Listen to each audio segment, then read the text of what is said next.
बिस्मिल्लाहिर्रहमानिर्रहीम एंड अस्सलाम वालेकुम my YouTube family. Welcome back to my YouTube channel. उम्मीद है आप सब खैरियत से होंगे। मैं लाई हूँ आज आपके लिए एक और वीडियो, एक और आर्टिकल के साथ। तो चलें जी, स्टार्ट करते हैं सबसे पहले स्टिचिंग से। आज मैं आपको दिखाऊंगी स्टिचिंग, पेंट और एम्बेलिशमेंट का काम हाथ से। तो चलें जी, स्टार्ट करते हैं। हमने 2 साल की बच्ची का जो है बेबी गर्ल का फ़्रॉक रेडी करना है, तो उसकी कटिंग आपके सामने हो रही है। ठीक है, सारी मेजरमेंट्स जो थी हमने पहले कैलकुलेट कर ली थी और निशान वगैरह लगा लिए थे। उसके हिसाब से हमने इसकी कटिंग की है। तो यहाँ पे मेरे पास जो फैब्रिक है वो रॉ सिल्क है। हमने इसको जो बनाना है वो गुम सिलाइयाँ लगाकर इसकी जो अपर पोर्शन है, यानी जो इसका पेटीकोट है, वो बनाना है और पेटी वाली साइड बनानी है। और जो नीचे वाला पोर्शन है उसके नीचे हमने एक तो कतान सिल्क लगानी है और दूसरा उसके ऊपर हम नेट की डबल फ्रिल लगाएंगे। तो यहाँ पे कटिंग हो रही है। पहले स्लीव्स जो कंधा है उसकी कटिंग हुई है, उसके बाद गले की कटिंग हुई है। तो यहाँ पे हमारे पास जो कटिंग है वो रेडी हो गई है। यहाँ पे हम नेट को कटिंग कर रहे हैं। तो ये सारी मेजरमेंट आपने अपने साइज़ के अकॉर्डिंग करनी है। तो यहाँ पे जो पेटी के नीचे कपड़ा लगना है, जो मैंने आपको बताया किया, यहाँ पे हम गुम सिलाइयाँ लगाकर जो है पेटी को रेडी कर रहे हैं। क्योंकि बच्चों का अक्सर होता है कि कुछ फैब्रिक उनको इची फील होते हैं, तो उस लिहाज से हमने इसके नीचे जो है वो कतान सिल्क लगवाई है। और कतान सिल्क एक तो स्मूथ होती है, ठीक है, और दूसरा ये कि इसकी जो फिनिशिंग आएगी ना बहुत खूबसूरत आएगी। तो ये हमने सारा जो है ना कपड़ा कटिंग करके अपने जो पेटी का साइज़ है उसके नीचे रख के उसके साथ में सारा स्टिच कर लेना है। और अगली साइड भी, और इसी तरह हमने जो इसकी बैक साइड है वो भी इसको स्टिच कर लेना है। स्टिचिंग का जो सारा काम है वो मैं नहीं करती, मैं सिर्फ जो क्रिएटिव काम है वो करती हूँ। जैसे मैंने पेंट कर लिए, डिज़ाइन कर लिए कपड़े, इस तरह की जो चीज़ें वो सारी चीज़ें मैं करती हूँ। लेकिन जो स्टिचिंग का काम है मेरी सिस्टर इन लॉ करती हैं। तो ये है कि वो हेजिटेट भी करी थी कि वो वीडियो वगैरह ना बनाई जाए, लेकिन मैंने कहा क्यों आपको स्टिचिंग क्यों ना दिखाई जाए। तो इसी तरह हमने बैक साइड का, ठीक है, बैक साइड पर हमने ज़िप अटैच करनी है, इसलिए पहले उसको सेंटर पार्ट से 2 अलग अलग पोर्शन कर लिए। उसके नीचे कपड़ा अटैच करके सारा सिलाई के साथ उसको सेंटर से कट कर देना है। बैक साइड को अपने थोड़ा सा आधा इंच जो है फ्रंट साइड से ज़्यादा रखना है, क्योंकि ज़िप अटैच होनी है तो थोड़ी सी सिलाई उसके अंदर भी जानी है। तो इस तरह आप देख लें कि ज़िप किस तरह अटैच करनी है। सिलाई आपने बिल्कुल शोल्डर से दोबारा लेके आनी है और वही वाली सिलाई जो है एंड तक ज़िप के लेके जानी है। अच्छा, ज़िप लगाने से पहले यहाँ पे एक पॉइंट मिस हो गया है कि हमने जो है इसका जो नीचे कपड़ा लगाया था, यानी ऊपर वाला रॉ सिल्क है जैसे आप देख सकते हो, इसके जो नीचे हमने कपड़ा लगाया था कतान सिल्क का, तो जब वो सिलाई हो गया था तो हमने इसको खोल के उल्टा लिया था, ठीक है, मतलब ये कपड़ा सीधा हो गया था। तो अब सीधे कपड़े पे हम जो है ना हमने ज़िप अटैच करनी है। वो आप सारा मेथड देख रहे हो वीडियो में, वो तो मुझे एज इट इज़ बताने की ज़रूरत नहीं है कि किस तरह आपने अप्लाई करनी है। तो जिस साइज़ की आपको ज़िप चाहिए उस उतने साइज़ की आपने रख के बाकी जितनी भी ज़िप है ना उसको आपने कैंची के साथ कट कर देना है। तो ये देखिए बड़ी स्मूथ सी जो है इस पर आती है लुक। अब यहाँ पे हमने जो हाथ की चुनट डालनी है, तो यहाँ पे टांका बड़ा रख के मशीन का, तो और धागा थोड़ा एक्स्ट्रा रख के इस तरह धागे को हमने खींचना है बाहर की तरफ। तो ये चूना डालने का सबसे आसान तरीका होता है बनिस्बत ये कि आप मशीन से पकड़ पकड़ के कपड़े को चुनट डालो। तो यहाँ पे हमने जो ऊपर वाली पेटी है उसके साइज़ के लिहाज से जितनी भी चुनट्स बन रही थी उतना धागा खींच के और नेट को और कतान सिल्क को रख के हमने जो है यहाँ पे याद रहे कि फ्रंट साइड का अलग से हम स्टिच करेंगे चुनट्स के साथ और बैक साइड का अलग से स्टिच करके पीस रखेंगे। बाद में पेटी के साथ जब अटैच करना है तब हमने दोनों पीसेस को जो है, तब हमारे पास आगे का और पीछे का दोनों का जो पीसेस हैं बाद में पेटी के साथ अटैच करने हैं। अभी हम सिंगल सिंगल पीस के साथ जो है चुनट के साथ सिलाइयाँ लगा रहे हैं। तो ये जो थी छोटी सी स्टिचिंग, मैंने कहा आपको दिखा दूँ छोटी सी वीडियो इसकी। चलें जी, स्टार्ट करते हैं। हम इसके ऊपर पेंटिंग स्टिचिंग मैंने आपको दिखा दी ओवरऑल कैसे इसको स्टिच करना है। और ये हमारे पास जो है 3 लेयर फ्रॉक है, जो है पहली लेयर है, ये दूसरी लेयर है और ये हमारे पास जो तीसरी लेयर है, ठीक है। इसके नीचे आप जो है कैन भी कस्टमाइज़ कर सकते हो, मतलब कैन लगवा सकते हो। प्रेफर हम ये करते हैं कि जो सिल्क होती है ना, बहुत जो टफ़ सिल्क होती है वो बच्चों के फ्रॉक के नीचे लगाई जाती है, क्योंकि समटाइम बच्चे जो कैन में कंफर्टेबल नहीं होते। तो चलिए जब वापस आते हैं अपने मोटिव की तरफ कि हम क्या डिज़ाइन करने जा रहे हैं, तो आज हम इस पे बनाने जा रहे हैं कुछ पेंटिंग के फ्लावर्स। तो आइडिया मेरा ये है कि हम एक साइड पे जो है वो फ्लावर्स को करें और दूसरी साइड पे जो है हम यहाँ पे एक नेट की या किसी भी फैब्रिक की एक बटरफ्लाई या फ्लावर शेप में कुछ भी बनाकर यहाँ पे लगा दें। तो चलिए स्टार्ट करते हैं इस साइड से। साथ साथ आप सीखिएगा कि आपने ब्लैक के ऊपर जो है वो पेंट कैसे करना है। इसके लिए मेरे पास कुछ आइडियाज़ हैं यहाँ पे, ठीक है। पेटी के डिज़ाइंस हैं कुछ, तो मुझे कुछ अच्छा लगा है, लेकिन मैं चाह रही हूँ कुछ जो है ना जो पूरा फ्रॉक है वो सादा रहे और कुछ यहाँ पे आ जाए। तो हम इसको अगेन से कस्टमाइज़ करते हैं डिज़ाइन को। तो इसके लिए मैं चाह रही हूँ मुझे रोज़ फ्लावर जो मैंने अपने बहुत सारे आर्टिकल्स में बनाया है उसी वाले फ्लावर्स को लेकर हम आगे चलें, तो क्यों ना फिर हम उसी फ्लावर पे वर्क करें।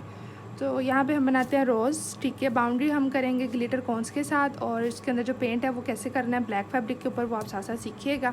और सबसे जो मोस्ट वांटेड आर्टिकल होता है वो ये होता है कि ब्लैक के ऊपर पेंट करना सिखा रहे हैं। तो चलते हैं।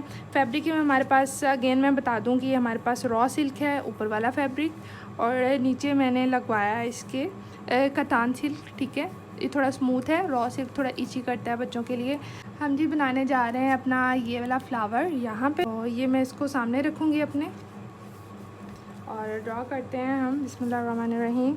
पहला तो होता है कि आप मार्केट से जाके स्केच करवा लें, ठीक है। इसके ऊपर जो है वो ट्रेस करवा लें, सॉरी स्केच आपने घर में करना है, वो प्रिंट ले जाना है अपना मार्केट में, तो वो जो है सेम टू सेम आपका वो बटर पेपर पे करके और उसको छाप देंगे इसको ऊपर, ठीक है। छपाई सेंटर से आपने कहीं से भी। दूसरा मेथड होता है कि आपने जो ट्रेसिंग शीट है ना वो लेनी है, वो हमारे पास ब्लैक कार्बन आता है और ब्लू कार्बन पेपर आता है, जिसको हम छपाई पेपर भी बोलते हैं, और हमने स्कूल्स टाइम में या वैसे भी हमारे बच्चों के प्रोजेक्ट्स में बहुत ज़्यादा यूज़ होता है, तो उसको या तो यूज़ कर लें, ठीक है। अगर आपका फैब्रिक डार्क है तो प्रेफर यही करें कि आप लोग मार्केट से छपवा लें, लेकिन अगर आपको खुद को डिज़ाइन बनाना आ रहा है तो आप सिंपल पेंसिल ले लें या अपना वाइट चॉक ले लें। तो यहाँ मैं आपको वाइट चॉक से ही क्रिएट करना सिखा देती हूँ। वाइट चॉक से बनाने का मकसद ये होता है कि एक तो वो विजिबल हो जाता है, ठीक है, कपड़े के ऊपर।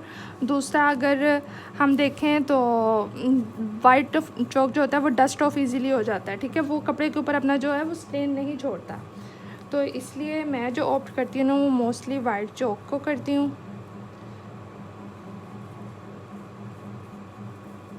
और आप लोगों ने भी अगर फ़र्स्ट टाइम ड्रॉ करना है तो वाइट चॉक से ड्रॉ कर लें, अदरवाइज़ हमारे पास एक वाइट पेंसिल आती है, वाइट चारकोल पेंसिल, उससे भी आप ड्रॉ कर सकते हैं, लेकिन उसका समटाइम कुछ कपड़ों पे जो होता है ना वो स्ट्रेन रह जाता है। वो मैं आपको पेंसिल दिखाती हूँ जी, ये वाली पेंसिल है। इसके अलावा जो आप वाइट काजल होता है ना वो भी यूज़ कर सकते हो, ठीक है। तो इससे अगर आप ड्रॉ करोगे ना तो भी आपको ब्लैक फैब्रिक पे विजिबल हो जाएगा, लेकिन अवॉइड करना है ज़्यादा आपने चॉक को यूज़ करना है, क्योंकि हम नहीं चाहते कि हमारे फैब्रिक पे कोई भी स्ट्रेन रह जाए। स्केचिंग करने में ना आपने जल्दबाजी बिल्कुल नहीं करनी। तो बहुत सी लड़कियों का आता है कि हमसे ना स्केचिंग नहीं हो रही तो हमें कोई आसान सा तरीका बता दें। तो जितने आसान तरीके मैं बता रही हूँ आई थिंक सो इससे ज़्यादा आसान तरीके कोई और बताएगा नहीं आपको। तो स्केचिंग का यही है कि आप लोगों ने जो बड़े तसल्ली से करनी है, आराम से करनी है। एक एक चीज़ को जो है वो ख़राब हो रही है तो उसको आपने डस्ट ऑफ कर देना है। डस्ट ऑफ नहीं हो रही तो फिर ये है कि आपने उसको रेज़र या वॉश कर देना है। ये नहीं कि अब कुछ गंद बच गया है तो अब उसी डिज़ाइन को लेके आप आगे चलें, ठीक है। अब आपने उसी डिज़ाइन को लेके नहीं चलना। जो डिज़ाइन आपने सोचा हुआ है या कस्टमर ने मांगा है आपने वही डिज़ाइन बना के देना है, अल्टरनेट करके नहीं देना। इससे ये होता है कि आपका कस्टमर जो होता है ना वो रिपीट में आपके पास आता है। तो ये देखें जी, शोल्डर पे जो है वो फ्लावर ड्रॉ हो चुका है। अब हम चलेंगे इसके ग्लिटर की तरफ, क्योंकि ये ऐसा फैब्रिक है जिस पे अगर हम ये वाले सिल्क के पेंट्स यूज़ करें ना, बहुत ज़्यादा जो लिक्विड ही होते हैं, तो ये ठहरेगा नहीं, ये फैल जाएगा। तो अब हम सबसे पहले यूज़ करेंगे ग्लिटर को, और उससे पहले हम सबसे पहले इसकी तो बनाएंगे बेस, ठीक है। ब्लैक फैब्रिक है तो बेस बनाने के लिए हम सबसे पहले इस पर करेंगे वाइट कलर, ठीक है। वाइट कलर को डाइल्यूट करके, आप वाइट कलर कोई सा भी यूज़ कर सकते हो। तो वाइट कलर को डाइल्यूट करके, ये एक्रिलिक पेंट है, आप सादा एक्रिलिक ले सकते हो या ब्लू बर्ड का जो थिक पेंट होता है वो ले सकते हो। अदरवाइज़ अगर आपके पास लिक्विड में जो वाइट कलर आता है, क्रीमा के जो सीटा सी कलर आते हैं ये वाले, तो आप इसको डायरेक्ट यूज़ करोगे, ठीक है। एक दफ़ा इसको हिला लोगे, क्योंकि ये चॉक की सस्पेंशन होती है, थोड़ा थिक होता है बाकी पेंट्स की निस्बत। इन पेंट्स की निस्बत जो होता है ना वाइट कलर वो थोड़ा थिक होता है, क्योंकि इसमें चॉक की सस्पेंशन होती है। तो आप इसको डायरेक्ट अप्लाई कर लो या इसमें बाइंडर ऐड करके अप्लाई कर लो। बाइंडर ऐड करोगे तो ऑब्वियसली इस तरह के कपड़ों में वो फैल जाएगा। तो हम कोशिश करते हैं इसको डायरेक्ट अप्लाई करने की, या फिर हम यूज़ कर लेंगे यहाँ पे इस तरह का कोई एक्रिलिक कलर या ब्लू बर्ड का कोई एक्रिलिक कलर, जिस तरह की आपको आसानी हो रही है ना वैसा आपने कर लेना है, ठीक है। मेरे पास हर तरह के जो कलर है ना वो इस वक्त पड़े हुए हैं। तो ये हम जो तरीका अपनाते हैं ना वो डार्क कलर के फैब्रिक्स पे अपनाते हैं, ताकि उसके ऊपर जब हमने अपना मर्ज़ी का कलर करना है तो वो बिल्कुल प्रोमिनेंट आए। तो इस फैब्रिक को ना फ्रेम में लगाने की ज़रूरत नहीं है, लेकिन हम इसकी नीटनेस के लिए इसको फ्रेम में लगा लेते हैं। यहाँ पे मेरे पास ना सबसे छोटे साइज़ का फ्रेम जो है ना वो इस वक्त हमारे फ्लावर को पूरा कवर कर रहा है, तो हम इस फ्रेम के साथ इसको यूज़ चलेंगे। तो इसको थोड़ा सा मैं टाइट कर लेती हूँ, काफ़ी लूज़ है ये। तो हमने ये वाला जो हिस्सा होता है ये हमने अंदर वाली साइड पे रखना होता है।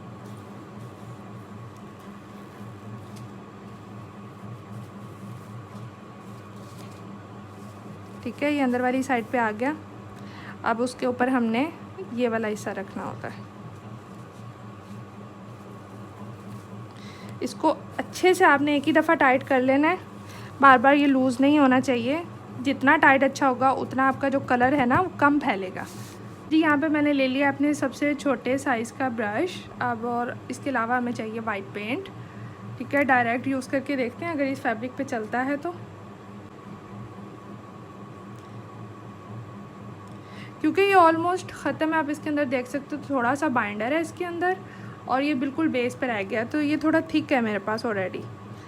आपने जो अपने पेंट है उसको थिक कैसे करना है, ठीक है। अगर आपके पास सिल्क पेंट है तो उसको थिक करने का एक मेथड ये है कि आप उसके अंदर जो है कोई भी एक्रिलिक पेंट ऐड कर लो अगर आपके पास पड़ा हुआ है, ठीक है। अदरवाइज़ आप फैब्रिक पेंट जो थिक वाले हैं ना वो ऐड करके थोड़ी सी कंसिस्टेंसी जो है, या फिर आप डायरेक्ट वो फैब्रिक पेंट यूज़ कर लो जो थिक हैं। अगर आपके पास वो नहीं है तो आपने एक्रिलिक पेंट डालना है, इतना डालना है कि उसको फैब्रिक पे टेस्ट करना है कि ये अब फैल तो नहीं रहा। टेस्ट करने के बाद आपने जो है अपने ओरिजिनल आर्टिकल की तरफ जाना है।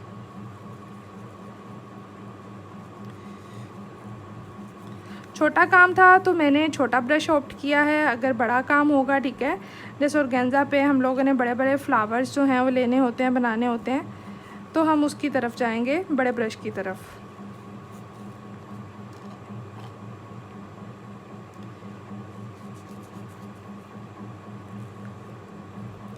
कोशिश करें कि जितना कोट पतला हो सके उतना पतला कोट आप लगाएं।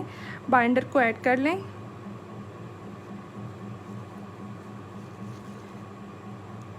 लेकिन नीट कोट आपने लगाना है, ठीक है। ट्रांसपेरेंट नहीं होना चाहिए, बिल्कुल नीट होना चाहिए, क्योंकि जहाँ पे वाइट कलर इक्वल रहेगा वहीं के उसी के ऊपर वो कलर नज़र आएगा जो हम करना चाह रहे हैं, ठीक है। अगर वैसे मैं आपको डायरेक्ट यहाँ पे सेंटर पे कहीं पे डायरेक्ट सिल्क कलर लगा के दिखाऊंगी तो वो आपको बिल्कुल भी नज़र नहीं आएंगे। तो हमें बिल्कुल इक्वल वाइट कलर करना है इसमें।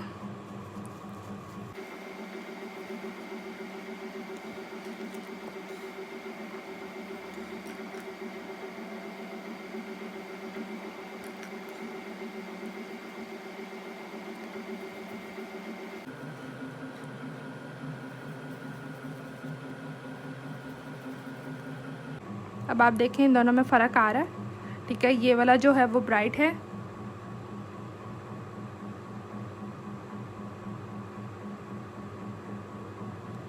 ये वाला जो है हमारे पास ब्राइट आ रहा है, और ये थोड़ा, क्योंकि ये मैं सिर्फ बाइंडर को टच किया है, कलर को जो है वो ब्रश टच नहीं हुआ।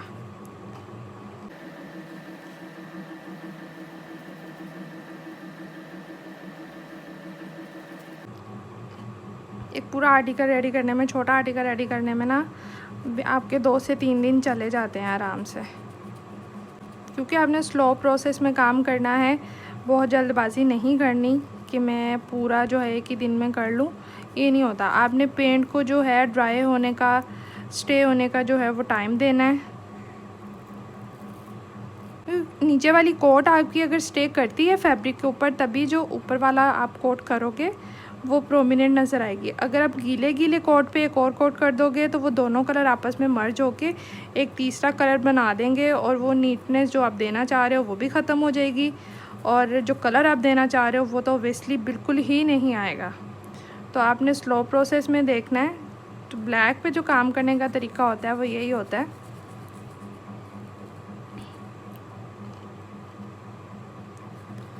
पहले आपने नीचे वाइट कोट लगाना है।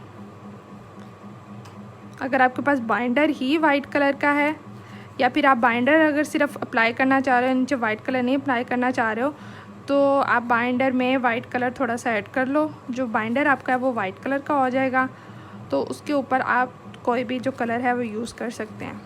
अदरवाइज़ ये जो मैं आपको मेथड सिखा रही हूँ ये सबसे बेस्ट है। आप किसी भी आर्टिस्ट को देख लें, इंस्टाग्राम पे या टिकटॉक पे जितने भी काम कर रही हैं ब्लैक फैब्रिक पे, वो किस तरह काम कर रही हैं, तो वो ये मेथड होता है।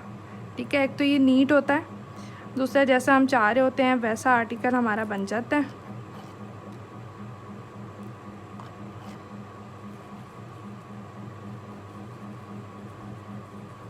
बहुत ज़्यादा आपने थिक कोट नहीं रखना। आप देखें जैसे जैसे ड्राई हो रहा है तो आपको बेस नज़र आ रही होगी। बहुत ज़्यादा आप थिक रखेंगे तो वो एक स्टिकर की तरह की लुक क्रिएट हो जाएगी और वो वॉश करने से जल्दी उतर जाएगी। ठीक है, हमने क्या करना है, अपने कपड़े को जो है वो लॉन्ग लास्टिंग बनाना है, क्योंकि बच्चों के कपड़े जो होते हैं वो अक्सर वॉश होते हैं और ज़रूरत से ज़्यादा वॉश होते हैं। तो हमने क्या करना है, ऐसी पेंट क्वालिटी रखनी है उसके ऊपर, ऐसी थिकनेस रखनी है कि वो वॉश करने से उखड़ना स्टार्ट ना हो जाए जल्दी। ठीक है, क्योंकि ये ऐसे फैब्रिक है जिनके ऊपर से जो पेंट है ना वो टीयर ऑफ होना स्टार्ट हो जाता है अगर आपने पेंट की जो बहुत ज़्यादा लेयर्स लगाई हों। तो एक तो कोशिश करनी है बहुत ज़्यादा लेयर्स नहीं लगानी। दूसरी, अगर आप डबल कोटिंग में जा रहे हो तो आपने जो नीचे वाला कोट है उसको जो पतला रखना है। ठीक है, ऐसे नहीं कि आप भर भर के पेंट लगा रहे हो। स्पेशली अगर हम ब्लू बर्ड्स के पेंट यूज़ करें तो वो बहुत ज़्यादा थिक होते हैं, उसमें हमें उनको डाइल्यूट करने के लिए पानी की या फिर बाइंडर की ज़रूरत पड़ती है। तो हमने क्या करना है कि वो पेंट जो है थिक जो है वो डायरेक्ट नहीं लगाना है। एक तो वो चिपचिपा रह जाएगा, ठीक है, और दूसरा वो जल्दी उखड़ना स्टार्ट हो जाएगा। तो हमने उसको वॉशेबल ही रखना है कि हमारा जो आर्टिकल है वो वॉशेबल रेडी हो। ये नहीं है कि आप वीडियो देख रहे हैं तो मैं वीडियो में पहले वाइट कोट कर रही हूँ उसके ऊपर फ़ौरन रेड कोट कर रही हूँ, ऐसा नहीं होगा। वाइट कोट जब तक कंप्लीट ड्राई नहीं होगा, ठीक है, उसको 1 दिन लगता है, उसको आधा दिन लगता है, उसको 2 दिन लगते हैं। मौसम के अकॉर्डिंग कपड़े ने अपना टाइम लेना है, ठीक है, पेंट ने, और कपड़े ने कि उस कपड़े पे वो कब तक जो है वो ड्राई होता है। ठीक है, उसके बाद आप उसके ऊपर जो है वर्क स्टार्ट कर सकते हो, यानी सेकंड कोट स्टार्ट कर सकते हो। ये आप वीडियो पे मत जाइएगा कि वीडियो पे मैंने फ़ौरन वाइट करके ऊपर रेड कर दिया है, ऐसा बिल्कुल नहीं होगा। ठीक है, वीडियो में आपको क्लिप्स ऐड करके जो है ना वो वीडियो बनाई जाती है। बिल्कुल आप गीले गीले पे सेकंड कोट जो है ना वो अप्लाई करके नहीं दिखाया जाएगा। इस पूरे जो वाइट और जो नेक्स्ट के ऊपर कलर होना है उसको करने के लिए इसमें पूरा इतना गैप होगा जितने में जो बेस कोट है वो बिल्कुल ड्राई हो जाए। वो गैप 1 दिन का भी हो सकता है, वो हम देखेंगे। ठीक है, जब ये कंप्लीट ड्राई हो जाएगा तो मैं आपको बताऊंगी कि इसने कंप्लीट ड्राई होने में कितना टाइम लिया है। तो आपने भी जो है ना अपने आर्टिकल को टाइम देना है। ये नहीं कि मैं फ़ौरन करूं, एक आर्टिकल कंप्लीट करूं दूसरा पकड़ूं। तो इससे ये होता है कि एक तो आप अपना कस्टमर ख़राब कर रहे हो, क्योंकि उसको वो चीज़ नहीं मिलेगी जो वो एक्सपेक्ट कर रहा था कि मैं वॉशेबल रखूं क्योंकि बच्चों के कपड़े हैं, और दूसरा नीटनेस का मसला आ जाएगा, कलर कम्बिनेशन का मसला आ जाएगा। क्योंकि जब हम गीले गीले पे कलर करते हैं तो जब वो ड्राई होता है तो वो एक और ही तरह का कलर निकल आता है। तो यहाँ पे वाइट करने का मकसद ये था कि हम जो सा भी कलर इसके ऊपर चाह रहे हैं वो एग्जैक्ट वही शेड आ जाए, क्योंकि वाइट फैब्रिक पे हम जो सा बेल्ट लगाते हैं वही कलर आता है ना, वही शेड नज़र आता है। लेकिन ब्लैक जो है वो इस मैटर में थोड़ा डिफरेंट फैब्रिक है। ब्लैक और गेंजा भी मैं आपको पिछली जो है अपनी फैब्रिक वाली वीडियो उसमें दिखा चुकी हूँ कि अगर हम उस पर डायरेक्ट सिल्क पेंट अप्लाई करें तो किस हद तक विजिबल होते हैं। ठीक है, लेकिन अगर हम thick paint blue birds, arrow के या फिर इस तरह जितनी भी कंपनीज हैं इनके थिक पेंट्स अप्लाई करें, या फिर सिल्क पेंट्स में एक्रिलिक को ऐड करके उसको थिक करके अप्लाई करें, तो भी ब्लैक के ऊपर कौन सा शेड नज़र आता है। पहली वीडियो भी लाजमी देखें जिसमें मैंने गाइड किया हुआ है कि आपको मटेरियल कौन कौन सा चाहिए, आपने अगर काम स्टार्ट करना है या अपना जो भी आपका शौक़ है इसको स्टार्ट करना है। दूसरा, आपको जो है मटेरियल के अलावा फैब्रिक कौन कौन सा चाहिए। तो ये दोनों जो हैं वीडियोस मैं यहाँ पे इनके जो है नीचे आपको शो हो रहे होंगे, दोनों साइड पे इनके लिंक्स भी, और ये आपने कर लेना है। ठीक है, वहाँ जाके इसको देख लेना है। तो ये मेरे पास जो हो गया वाइट कोट रेडी हो गया। अब इसको मैं प्रॉपर टाइम दूँगी, या तो आप सनलाइट में इसको कर लें ड्राई। ठीक है, सनलाइट में ड्राई कर लें तो बेटर है। अगर सनलाइट में ड्राई नहीं करना तो आप उसको जो नेचुरली हमारी हवा है उसमें ड्राई होने दें, लेकिन ये आपका कोट जो बिल्कुल ड्राई होना चाहिए, ऊपर से भी और नीचे वाली साइड से भी। अच्छा, ये कंप्लीट ड्राई हो गया। अब करते हैं हम इसके ऊपर पेंट। तो पेंट जो है मैंने वो वाइट और ये वाला जो शेड है इसको मिक्स करके बनाया है, ठीक है। आपको नज़र आ रहा होगा, शेड नंबर तो शायद इसके ऊपर सबमिट किया है, लेकिन ये लाइट पिंक कलर है। तस्वीर फैब्रिक से मैंने ऑर्डर किया था। यहाँ कॉर्नर पे आपको इनका जो है इंस्टाग्राम पेज नज़र आ रहा होगा, आप वहाँ से ऑर्डर कर सकते हो। तो ये 2 शेड्स मैंने बनाए हैं। देखते हैं अभी ये वाइट के ऊपर क्या शेड देते हैं, ठीक है। अभी ये आप देख लें कि इसकी जो बैक साइड है ना, थोड़ी सी आप देखेंगे कि हमें अब ये थोड़ा सा सी थ्रू अभी भी नज़र आ रहा है, ठीक है। तो मैं थोड़ा सा और इसमें वाइट जो है पेंट ऐड करूँगी।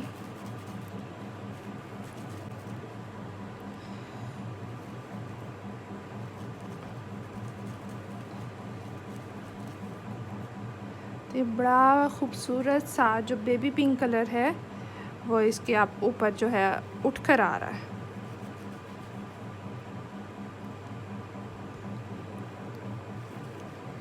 ये जो है ओरिजिनल शेड है। मैंने थोड़ा सा कैमरा सेट किया है अपना साथ में, और आपको ताकि ओरिजिनल जो है ना वो शेड नज़र आ जाए।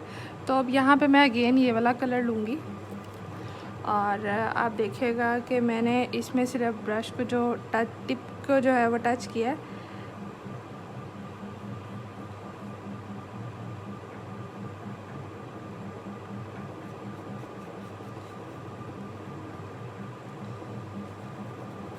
सिर्फ जो इसका जो पिंक कलर है ना उसको मज़ीद प्रोमिनेंट करने के लिए ये हम काम कर रहे हैं।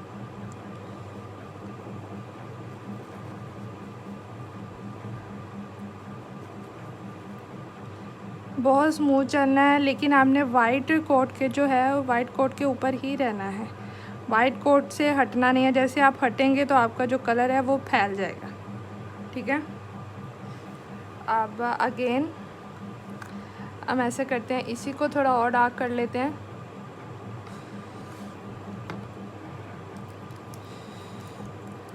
अच्छे से मिक्स कर रहे हैं, अच्छे से, जब तक वो कलर जो है दोनों अच्छे से मिक्स ना हो जाए तब तक आपने इसको मिक्स करना है। अब देखें वो जो पिंक कलर सेपरेट नज़र आ रहा था वो सेपरेट नज़र नहीं आ रहा। तो आ जाए दोबारा अपने फ्लावर के ऊपर।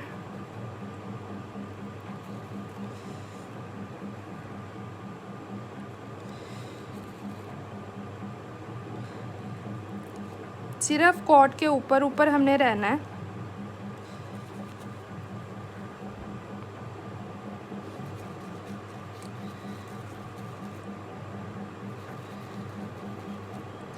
अब ये नहीं है कि मैंने इसके ऊपर सिंगल पेंट का जो है वो कोट करना है, बल्कि इसके साथ साथ जब ये थोड़ा सा ड्राई होने लगेगा तो मैंने इसके एजेस में एक और शेड देना है जो कि थोड़ा सा डार्क पिंक होगा, लेकिन वो इसी पिंक का जो है वो आप कह लें शेड हो सकता है।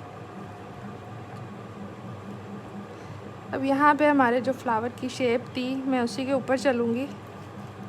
अब आप आजा फ़र्क देख सकते हैं, जहाँ पे वाइट कोट नीट था वहाँ पे कलर जो था बिल्कुल उभर के आया है, बिल्कुल प्रोमिनेंट हुआ है, और जहाँ पे वाइट बेस जो थी वो नीट नहीं थी वहाँ पे आके कलर जो थोड़ा सा मध्यम है, ठीक है।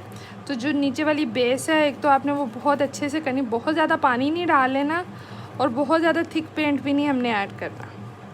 जैसा हमें कलर रिक्वायर्ड है अपने फैब्रिक के ऊपर, थोड़ा सा ये ट्रांसलूसेंट सा भी है, ठीक है, थोड़ा सा, ताकि जो नीचे ओरिजिनल फैब्रिक है वो भी हमें थोड़ा सा अपना टच देता रहे। बिल्कुल ये ना लगे कि हमने हैंड पेंट किया है और स्टिकर नहीं लगा दिया, ठीक है। थोड़ा सा अपने हैंड पेंट जो है वो आपका नज़र आना चाहिए। जैसे ही हम जो है अपना ये कंप्लीट करेंगे ना, आप देखिएगा इतनी खूबसूरत सी जो है वो लुक क्रिएट होगी।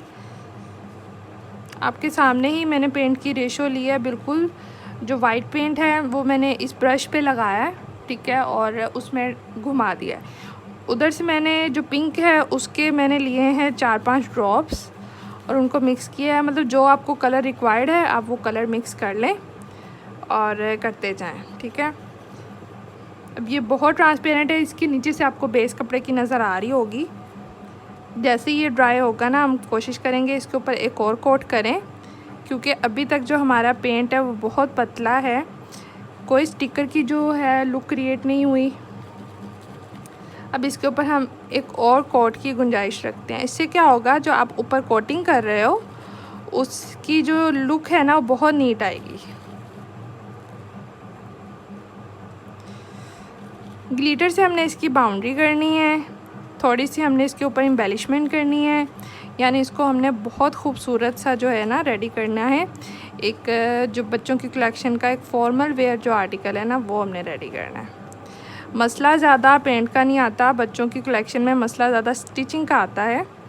तो इसलिए जब हमने काम स्टार्ट किया था तो बच्चों के आर्टिकल से स्टार्ट किया था, लेकिन बच्चों की जो आर्टिकल्स में कस्टमाइजेशन आ जाती है ना कि इतना लंबा इतना खुला, तो ये जो साइज़ होते हैं एक छोटे स्केल पे काम करने वाले बंदे के लिए मैनेज करना बहुत मुश्किल होता है, क्योंकि उसके पास एक फैक्ट्री साइज़ नहीं होता कि वो बस ये साइज़ दे और 100 पीसीज इसमें रेडी करवा लें।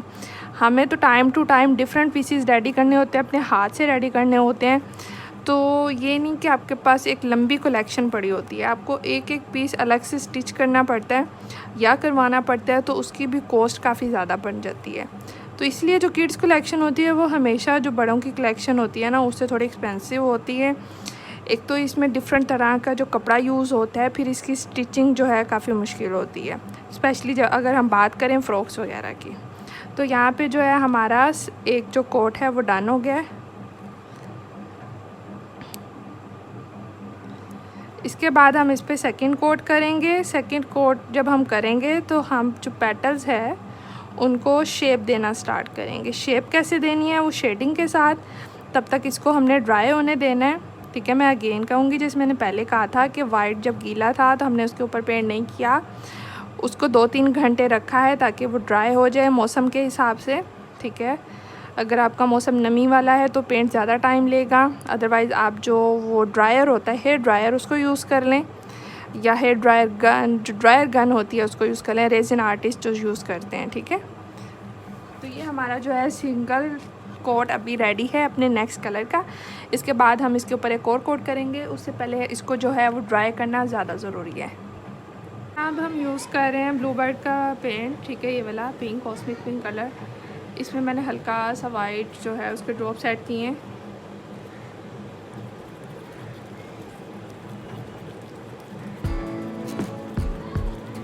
तो बहुत अच्छे से आपने ब्लेंड कर लेना है, मिक्स कर लेना है।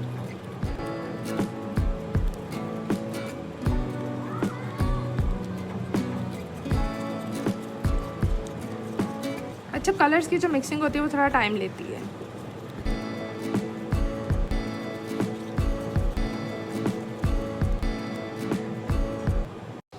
अच्छा, यहाँ अब हमने इसको अच्छे से मिक्स कर लिया। अब इसको अप्लाई करते हैं अपनी बेस के ऊपर। आप लोग चाहें तो जो मैंने पिंक सिल्क पेंट्स की बेस बनाई थी उसको आप स्किप भी कर सकते हो, उस स्टेप को डायरेक्ट ब्लू बर्ड्स की तरफ भी आ सकते हो, ठीक है। मेरा मकसद सिर्फ आपको बताना था कि अगर हम बेस वाइट करते हैं तो उसके ऊपर सिल्क पेंट है वो किस तरह का ठहरता है, ठीक है। इससे ये है कि आपके नॉलेज में भी इजाफा हो जाएगा, और अगर आप कोई आर्टिकल रेडी करने जा रहे हो तब भी आपको अंदाज़ा होगा कि वाइट के ऊपर जो है अगर हम दोबारा सिल्क पेंट यूज़ करें तो वो कैसे रहते हैं। तो यहाँ पे मैं आपको कलर दिखा रही हूँ, ये मैंने कॉस्मिक पिंक कलर लिया है ब्लू बर्ड का, और इसमें जस्ट आप कह लो कि मैंने कुछ ड्रॉप्स जो हैं वाइट के ऐड किए हैं। इसकी जो पिंक शेड है ना उसको एक तो प्रोमिनेंट करने के लिए, और बाद में हम जो इसका डीप पिंक कलर है ना उसको कट भी करेंगे पेटल्स की शेडिंग की तरह। पेटल की जो है वो हम शेडिंग करेंगे वाइट पेंट के साथ। गोटा कौन सही निकल आए ये आपकी खुशकिस्मती हो सकती है, ठीक है। या फिर आप कंपनी चेंज करके देख लो, या फिर आप उनसे खुद कह दो कि आपको बिल्कुल ब्रांड न्यू जो रिसेंट फ्रेश बनी हुई कौन है ना वो चाहिए, पड़ी हुई जो मंथ से है ना वो वाला स्टॉक नहीं चाहिए। तो इस तरह आप देख सकते हो कि यहाँ पे मुझे भी मुश्किल हो रही है क्योंकि ये बार बार अटक रही है। अच्छा, गोटा कोन यूज़ करने का तरीका यह है कि आपने बिल्कुल इसकी नाक को नहीं पकड़ लेना, थोड़ा-सा अपना जो हाथ है ना उसकी टिप से पीछे रखना है, ठीक है? जितना आप टिप के पास रखेंगे उतना जो शीट है ना वो अंदर को प्रेस होगी और ग्लिटर जो है वो निकलने में थोड़ा-सा आप कह लें कि मुश्किल होगी ग्लिटर को निकलने में। तो आपने टाइम टू टाइम पीछे से, या तो कोन अगर आपकी बिल्कुल न्यू है तो आपने बिल्कुल पीछे से पकड़ लेनी है, और अगर आपकी यूज़्ड कोन है तो आपने उसको बिल्कुल सेंटर से पकड़ना है, टाइम टू टाइम ग्लिटर को आगे लेके आते जाना है, ठीक है? इससे ये होगा कि आपकी जितना भी ग्लिटर है वो स्मूथ निकलेगा। अगर आपको उस टिप पे पकड़ लोगे तो वो टिप पे जब पेंट बार बार अटकेगा शीट के अंदर, एक तो आपने प्रेस किया होगा अपनी फिंगर्स में उसको, और जब वो अटकेगा पेंट तो फिर वो निकलेगा नहीं, ठीक है? इस तरह आप ये देख लें, मैंने बड़ी स्मूथली, ठीक है, इसको किया है। आपने भी बड़े ध्यान से कर लेना है। मुझे थोड़ा उभरा हुआ चाहिए था, इसलिए मुझे थोड़ी ज़्यादा इसमें जो ग्लिटर कोन को प्रेस करके ज़्यादा ग्लिटर निकालना पड़ा, ताकि वो उभरी सी जो है वो लुक क्रिएट हो जाए।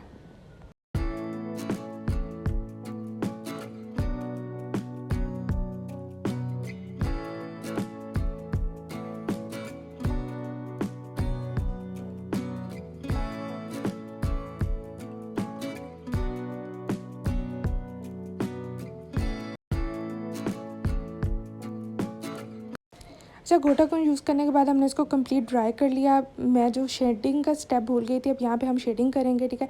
वाइट पेंट हल्का सा ब्रश पे लेना है, बाकी ब्रश को मैंने पानी में डिप किया है। पानी में डिप करके मैंने यहाँ पे जो वाइट पेंट था उसको अच्छे से जो फ्लावर की जो पेटल है ना वहाँ पे मर्ज कर दिया है। तो इस तरह मैं यहाँ पे 2 शेडेड जो है वो पेटल को बना रही हूँ, क्योंकि वो जो डीप पिंक कलर था वो इतना सूट नहीं कर रहा था। तो ये डिपेंड करता है, ठीक है? आप जब डिज़ाइन बना रहे हो तो जो एक चीज़ सूटेबल नहीं है आप उसको चेंज कर सकते हो। तो यहाँ पे मैं इसको शेडिंग दे रही हूँ। शेडिंग का पूरा मेथड जो है आप यहाँ पे देख सकते हैं, ठीक है? साथ ही मैंने वो जो प्रीवियस पिंक कलर बनाया था, सेम जो बेस कलर था वो ले लिया है, वो मैं ऊपर से ब्लेंड करूँगी और वाइट कलर जो है वो नीचे से ब्लेंड करूँगी। इससे ये होगा कि जो दोनों पेंट है ना वो दोनों दोनों आपस में अच्छे से ब्लेंड हो जाएंगे और एक सटल सा जो कलर होता है ना वो निकल आएगा। तो जो एग्जैक्ट कलर मैं चाह रही थी वो आना स्टार्ट हो गया है, ठीक है? शेडिंग के बाद जब ये ड्राई होगा तो आप देखिएगा कि जो दोनों शेड हैं आपस में कितनी खूबसूरती से ब्लेंड हुए हैं। फिर इसके बाद हम करेंगे इस पर एम्बेलिशमेंट का काम।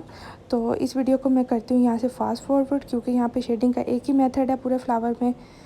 इसी तरह आपने सारी पेटल्स में कर देना है, ठीक है? नीचे वाइट का शेड अप्लाई करना है, ऊपर वही जो पिंक हमने बनाया था वो वाला, दोनों को आपस में अच्छे से ब्लेंड कर देना है, ठीक है?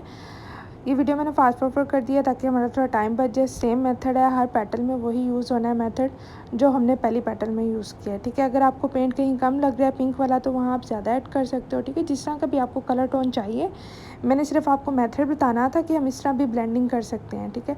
सेम बेस कलर लेना है और वह हमने वाइट कलर लेना है, ठीक है? उन दोनों को आपस में मर्ज करना है। ये नहीं कि हमने वाइट करके छोड़ दिया है और जो ऊपर वाला कलर है, ठीक है, वो जब हम अप्लाई करेंगे तो वाइट के ऊपर लाइंस पड़ जाएंगी। बिल्कुल जब दोनों पेंट्स गीले होंगे ना तभी हमने ये वर्क करना है।